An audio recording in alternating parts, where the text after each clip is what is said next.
Hi again then guys, and welcome to episode 56 of Quattroporte, the review series for Gran Turismo's sports sedan or super saloon selection.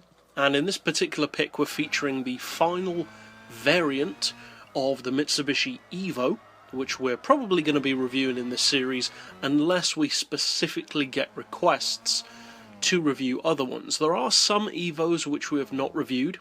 We haven't discussed the Evo 1 or the Evo 2, and the main reason why I opted for the Evo 3 is because this is basically the pinnacle of the first generation Evo, if you will. Now technically it's an Evo 3 of course, but it's the original shape Evo.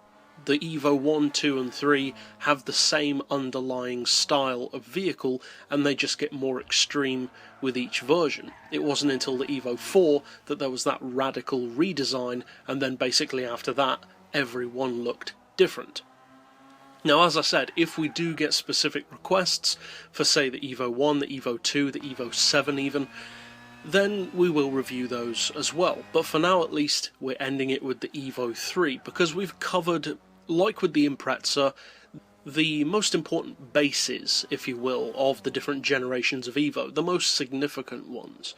Now this particular model, the Evo 3, is a very good performance car. Now of course all of the Evos, some to more or less of a degree, are good performance cars. Some of them though are really, really good.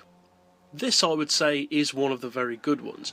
It's not the most powerful, although it's actually not far off the other Evos in terms of power, but it has an overall package which is just a really good deal. Some of the newer Evos, as you'd expect, do have more power, but many of them also have more weight and of course a higher price. One of the advantages of this older model, alongside the Evo 2 and the Evo 1, is that the price is lower. The weight is lower, the vehicle itself is smaller and therefore more nimble and manoeuvrable on tight circuits, and although they do have less power, in the case of this vehicle you're looking at 555 horsepower fully tuned, slightly less for the Evo 2 and Evo 1. But if you think about it, that's only roughly 20 horsepower less than even an Evo 8. It's a little bit lower in comparison to say an Evo 10, but to be only roughly 20 horsepower or so less than the Evo 8s, Evo 9s, etc. means that this car is not a vehicle that you should take lightly. Now another advantage of it, as I said, is the weight and size. The size kind of speaks for itself. You can see that it's a very compact, old school, small sports sedan. But the weight is also really good. This car weighs 1,030 kilos with the full weight loss package, and that is quite a bit less than not necessarily all other Lancers and Evos, but most of them, certainly lighter than a lot of the newer ones. Now as far as its overall performance style and package, in a straight line you're looking at exactly the same advantages and disadvantages as other Evos. The top end performance is not as strong as the newer ones, and neither is the acceleration, although not by much. The handling though, and the track performance overall, is still very good.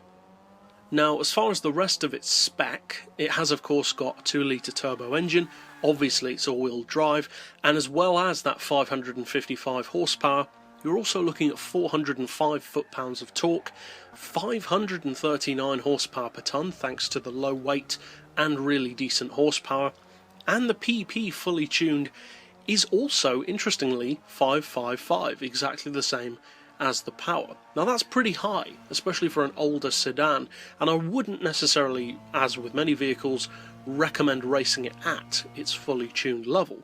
However, this car is very useful at certain PP levels, say up around 500 or so, or even lower.